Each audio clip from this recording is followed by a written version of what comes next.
Mana-mana orang yang senang-senang tuduh Wahabi pada orang, tinggalkan dia.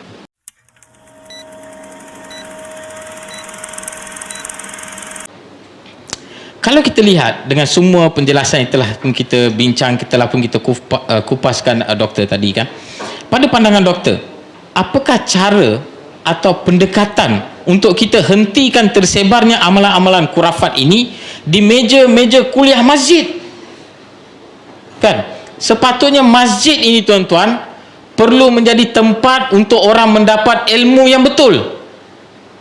Ilmu yang boleh membawa manusia untuk mendekatkan diri kepada Allah Subhanahu Wa Taala, bukannya masjid menjadi tempat untuk orang pergi belajar ilmu-ilmu kurafat ni, entah apa benda ni, dia merapu.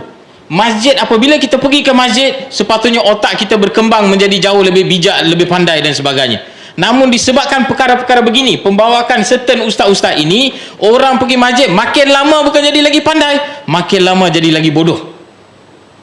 Jadi apa pandangan doktor tentang perkara tersebut? Tafadhal. Baik. Sebenarnya bab apa? Nak ulas sikitlah bab makan najis kan. Kami masa tu tengah belajar di Jordan lah. Syekh tu bagi tahu, dia kata, kami terkejut. Betul ke Syekh? Dia kata, ya, memang ada. Tapi aliran tu aliran yang underground lah di Jordan. Sebab Jordan pun ada tarikat-tarikat kan. Jadi golongan yang underground. Jadi kami pun terkejut bila dengar kan. Tapi ada satu video yang sampai lah, dia tunjukkan kepada kami, memang kami nampak lah kan, memang mereka ni dikeluarkan daripada usus makan atas dasar keberkatan. Sebab ini adalah benda yang kita sedang hadapi kan.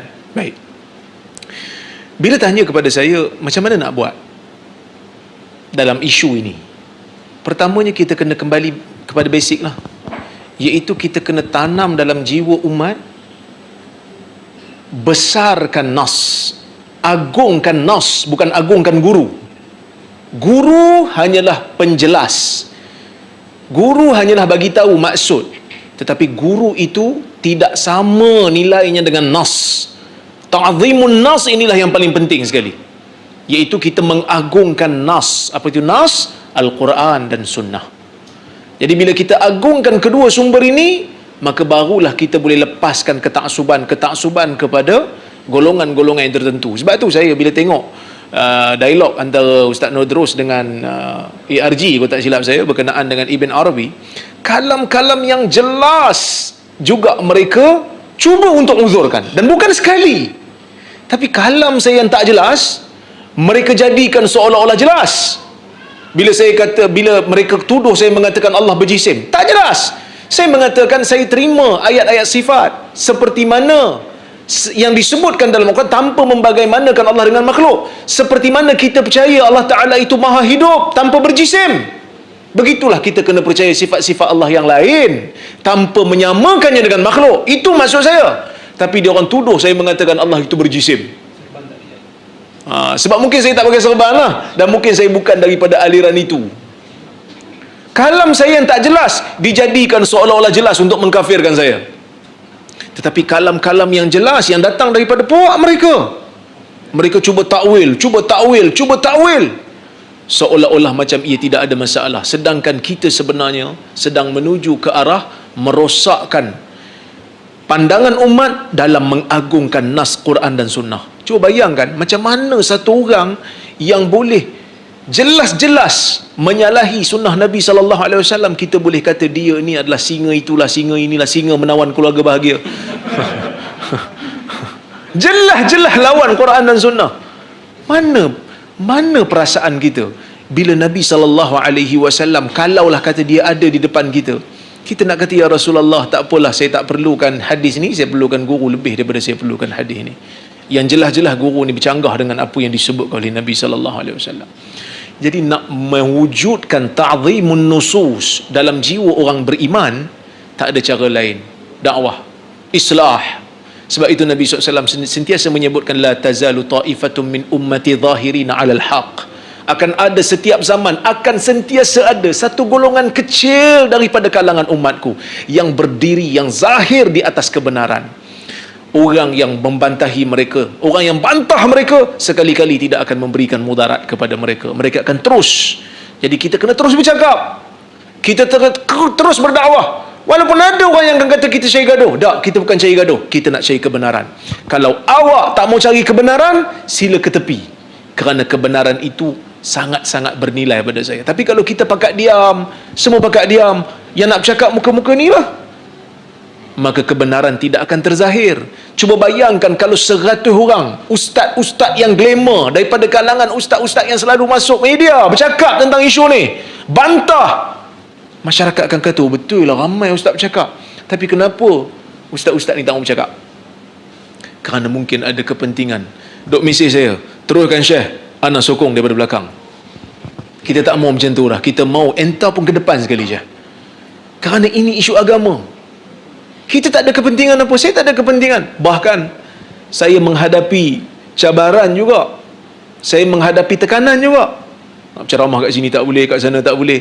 Alhamdulillah Allah Ta'ala bagi ruang, rezeki mari ke Perlis. Sampai kan saya sebut kepada Mufti, duk tanya banyak kuliah. Saya kata Alhamdulillah di Perlis ni agak bebas. Sampai kan kalau orang tak bagi saya kuliah kat masjid, saya boleh tanya, mana tahu dia? Kan? Nak alang tu maksudnya sebab saya ahli fatwa sini agak bebas lah di sini kan. Maksudnya Alhamdulillah Allah Ta'ala berikan penghijrahan ini bagi saya adalah, insya-Allah saya mengharapkan kebaikan daripadanya. Kena mula bercakap, kena mula menulis. Ramai kena tulis. Ni pelajar-pelajar kuib, tulis. Kalau tak mampu tulis, share tulisan asatizah yang membantras benda-benda golongan batiniah yang menyebarkan khurafat-khurafat ni. Sebab kalau kita pakat diam, kebenaran itu akan tertanam dan orang tak tahu. Allah anahliku wa fina salihun. Adakah kita akan binasa sedangkan di kalangan kita, di kalangan kami ada orang-orang saleh? Itu ditanya oleh Huzaifah kepada Nabi SAW. Nabi kata, na'am idza kasura al-khabath, ya akan binasa kalau terlalu banyak kejahatan, kalau terlalu banyak kekotoran. Kita tak mau kekotoran itu terlalu mendominasi masyarakat. Kita kena bersihkan. Dan kita kena kerjasama lah dalam perkara yang kita sepakat. Dalam bab membahayakan agama, daripada mana aliran pun kita boleh duduk sekali. Daripada aliran Asy'ariyah, daripada aliran Salafiyah. Dalam isu ni kita kena sama lah. Sebab apa? Sebab kita nak mengagungkan nas. Kita nak buang khurafat daripada agama. Itu yang ketiga. Yang keempat, mana-mana orang yang senang-senang tuduh Wahabi pada orang, tinggalkan dia. Asy'ariyah ni pun kena Wahabi juga. Saya pun menin, ada ke Wahabi versi Asy'ariyah? Saya tengok dia Asy'ariyah, dia pun kena juga. Mana-mana orang yang cuba nak sembunyikan kesilapan dia, nak sembunyikan kebatilan dia, jalan mudah di Malaysia tuduh orang lain sebagai Wahabi. Jadi orang pun tak payah bincang panjang-panjang lah. Dok buka surat Ibrahim Qurani, kami tak peduli. Yang kami peduli, hang Wahabi. Apa yang hang bawa salah. Adakah ini yang kita nak berlaku di Malaysia? Orang dok buat macam-macam artikel, orang dok buat macam-macam kajian dengan pembuktian, kita senang aja. Wahabi. Kita mengajar manusia seolah-olah bodoh hanya menggunakan label sudah cukup. Ini belum masuk lagi golongan-golongan yang bukan Islam ni dengan membawa kebatilan-kebatilan. Sesama kita pun kadang-kadang kita tak faham. Dia cuba kata kat kita, Wahabi gagal faham. Bagi gelaran yang teruk-teruk. Ustaz Noh kena banyak.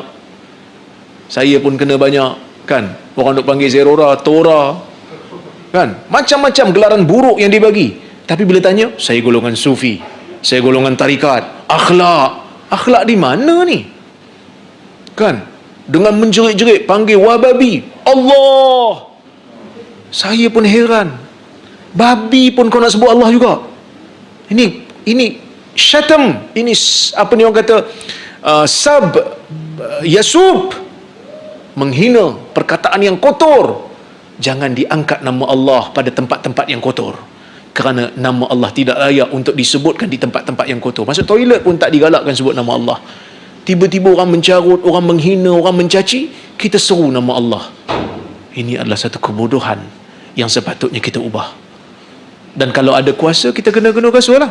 Tapi kita tak ada kuasa kan? Saya tak ada kuasa. Dalam kuib saya boleh lah. Masuk pagar kuib memang tak boleh lah, golongan-golongan yang sebar khurafat ni.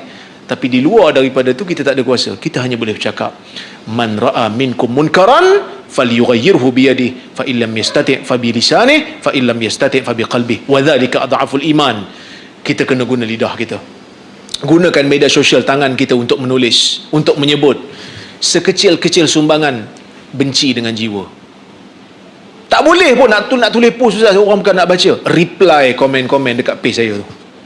Kalau ada orang maki hamun dekat page Ustaz Noh, reply, bagi tahu hakikat yang sebenar supaya kebatilan itu tidak dapat berdiri. Tak apa, no problem. Kalau maki balik, kita dah dikira selesaikan tanggungjawab. Sebab kalau reply banyak, jangan kita maki balik pula. Maksudnya kita sebutkan yang benar lah. Tapi kita janganlah maki balik. Tapi kalau kita nak bagi sikit perkataan yang orang kata apa, orang kata kilah nakal-nakal sikit tu, okey lah juga kan. Sebab kadang-kadang saya guna juga perkataan tu kan. Sebab macam semalam kan ada orang kata, apa ke, saya buat post ni lah, saya kata buat poster baru dengan panel baru, saya kata mereka tetap nak teruskan. Lepas tu ada orang tulis apa entah, dia kata dah tak laku, tetap juga nak guna nama ustaz lain lah. Lepas tu saya reply kat bawah tu, kalau tak ada nilai tulisan saya ni, kenapa tuan pun komen jugalah kan. Maksudnya dia pun menyibuk jugalah komen kat situ. Ini maksudnya telah tuan mungkin terkena satu penyakit yang bahaya, benci tapi rindu. Segeralah berubat. Dia benci kat orang tapi dia dah ikut juga kan, benci tapi rindu. Kalau macam tu ya okey lah, masih adalah akhlak yang benar, masih adalah akhlak yang diterima. Cuma jangan maki hamun orang, jangan kutuk orang, jangan hina orang, jangan hina keturunan orang, jangan tukar nama orang kepada nama-nama yang teruk. Kerana ini bukan daripada akhlak Islam. Konon belajar tasawuf, konon belajar tarikat, tunjukkan akhlak. Tak nampak setakat ni. Itu belum yang masuk kat page saya semalam, yang bagi mesej dekat ni banyak. Woi mu kafir, woi mu lembu, woi mu bodoh. Ini bukan daripada akhlak Islam. Tuan-tuan, kita buat benda ni, ramai yang buat, insya-Allah kebatilan akan hilang. Insya-Allah.